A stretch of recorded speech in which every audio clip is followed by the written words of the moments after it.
Hello, welcome to Earth Sign Philippines. So, reading ito for Earth Sign, Taurus, Virgo, Capricorn. Let's start the reading.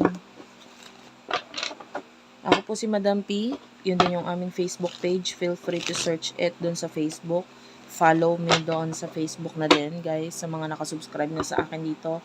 Maraming salamat po sa mga hindi pa. Pa-subscribe na lang, guys. Let's help the channel grow. Pa-comment nyo sa baba kahit po heart lang, smileys, malaking bagay yun sa akin. Let's start. This is for Earth signs, Taurus, Virgo, and Capricorn. Pa-comment yan, guys, kung yung birthday ninyo. Yan. Kasi mostly nang nakukuha kong energy yung mga usually sila yung nagko-comment eh. Sa mga hindi pa nakasubscribe kayo dito, guys. May mga times nagla-live ako dito. So, hopefully, maabutan mo akong live kasi doon ako nagbibigay ng mga live reading per, pwede kayo magtanong doon. Wait lang, guys. Medyo ayusin ko lang.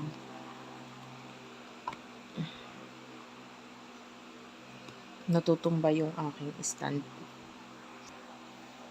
Okay, so you do have here the Nine of Swords and the Hierophant.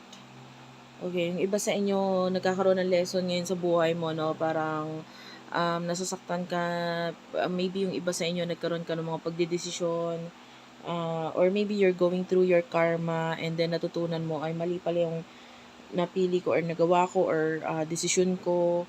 For what I can see here with the King of Wands, you're thinking about the past or someone in the past, and with the Ten of Pentacles, pwedeng may money na involved sa inyo nitong past person nito or may family na involved. But with the Seven of Pentacles, something ay nag-grow. There's something na nag-grow sa inyo nitong person nito. Like maybe pwedeng in the past nagkaroon ng pagtutulungan sa inyo financially, and the Death card. So pwedeng nagkaroon ng ending sa inyo nitong person na to.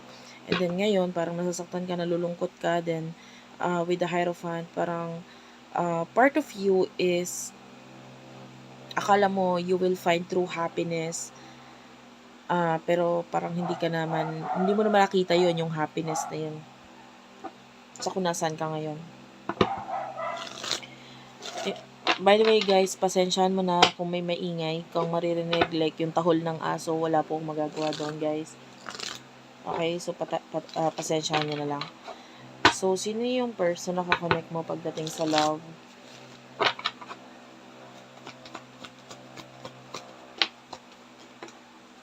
Okay, the person that you're dealing with, you do have here the Page of Cups, Page of Cups, the Three of Cups. Okay, actually, itong past person na to, gusto niya makipag-reconcile. Parang feeling niya, ikaw rin naman yung kukumpleto sa kanya. You do have here the Two of Wands, and marami siyang plano. And I feel like, if ever na magkakaroon reconciliation sa inyo, yung mga plano na niya na yun, naka-ready na, and parang nakalaan talaga yung plano na yun sa'yo, sa inyo. And you do have here the Eight of Swords, pwedeng someone here might be stuck sa connection or relationship. It could be you, it could be your person. Pero nakikita natin with the Five of Wands na willing ilaban or willing ipaglaban itong connection na ito. So, ano yung emotion ninyo sa isa't isa?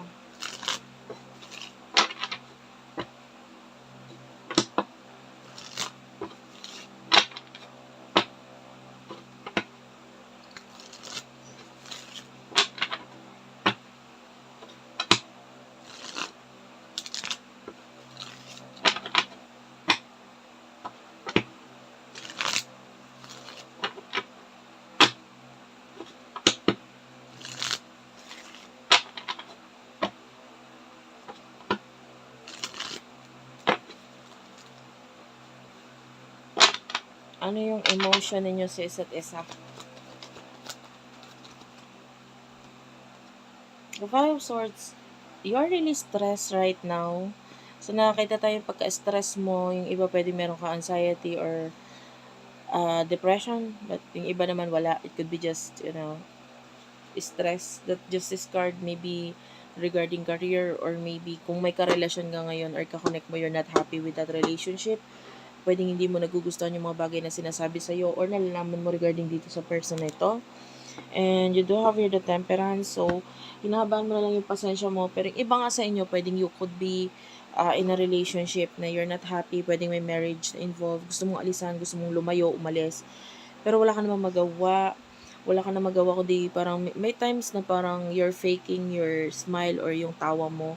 Pinipeke mo na lang because, you feel like etong taong to, wala ka naman ng choice kundi tanggapin kung ano yung mga bagay na ginagawa or sinasabi niya sa'yo. So, applicable lang yun guys para doon sa may mga karelasyon. Kung nasa side mo yung relationship na maybe marriage or nagiging, I feel like ito yung nagiging hadlang para dito sa connection mo dito sa isang person na ito. So, ano yung emotion niya para sa'yo?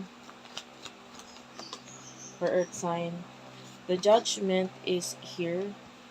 The Ten of Swords, I feel like ito, sabi ko nga 'di ba kanina, willing siyang ilaban or ipaglaban yung connection ninyo na if ever na kailangan ng ending or i-end yung maybe another relationship para magkaroon ng reconciliation sa iyo, willing siyang gawin 'yon.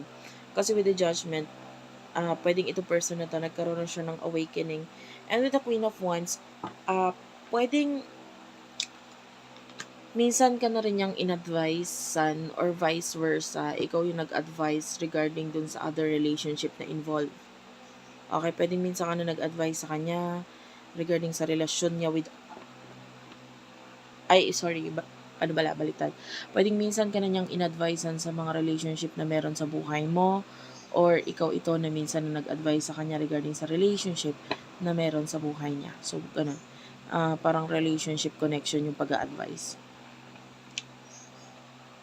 Or yung related sa mga connection ninyo sa bawat isa. Well, take only what resonates, guys. Alin man yung may connection. The Two of Swords is here and the Emperor. In the near future, may mga pagdedesisyon na gagawin ka regarding sa mga bagay na gusto mong i-build sa sarili mo. The Six of Swords and the Four of Cups. The World is also here. The King of Wands is here. Bottom of the deck is the Four of Pentacles. Well, the choice is yours with the Two of Swords. Parang may decision kang kailangan gawin dito. With the Emperor, ikaw yung kailangan mag-take ng action. With the King of Wands, regarding sa past, eto na yung nagpakita kaninang card sa unang reading mo pa lang. So, parang kailangan mong, if you want na isa katuparan or itong nasa isip mo with the Four of Cups, kung gusto mo ilagay yung imagination mo or dreams mo into reality, of course, kailangan mong aksyonan yan. Hindi ka naman pwedeng, maghintay na lang, ba diba? With the Six of Swords, lalo na kung nasa iyo yung huling choice, or yung last connection ninyo, siya yung nag-message or nakipag-usap sa'yo regarding reconciliation or maybe regarding plano. So, tapos, lalo na kung ikaw yung pinaka ng Indian or umiwas or lumayo sa kanya. Okay? Pero kung hindi ka nakarelate sa part na yon, I'm advising you not to wait. Parang ganon. Kasi bago magkakaroon ng completion sa inyo ng person na to, may mga bagay muna siyang dapat ayusin or asikasuhin sa buhay niya. Or may mga lessons siyang dapat matutunan muna.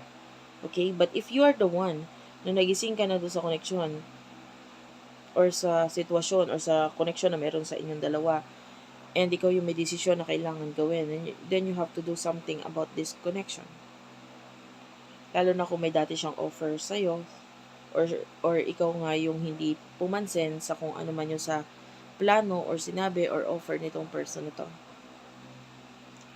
The World is like a completion. So, may completion sa future sa connection na ito kung magte-take actions ka dito sa bagay na nasa isip mo.